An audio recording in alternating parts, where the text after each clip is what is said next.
नमस्कार बंधुरा আমি সৌরভ বর্মন চলে এসেছি আবার একটা নতুন ভিডিও নিয়ে। আজকে আমি এসেছি তুলসী মঞ্চের মেলা দেখতে ফ্যামিলি নিয়ে সবাই। এটা দেখতে পাচ্ছেন, এটা হচ্ছে কেলেঘাই নদী। এটা ব্রিজ, কেলেঘাই নদীর উপর এটা একটা বড় ব্রিজ।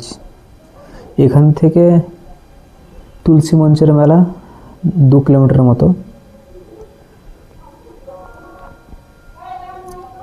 এই যে কেলেঘাই নদী, বর্ষার সময় এটা প্রচুর জল থাকে, প্রায় বন্যা প্রত্যেক বছর লেগেই থাকে কেলেঘাই নদীর সাইডে, এটা সবারই জানা।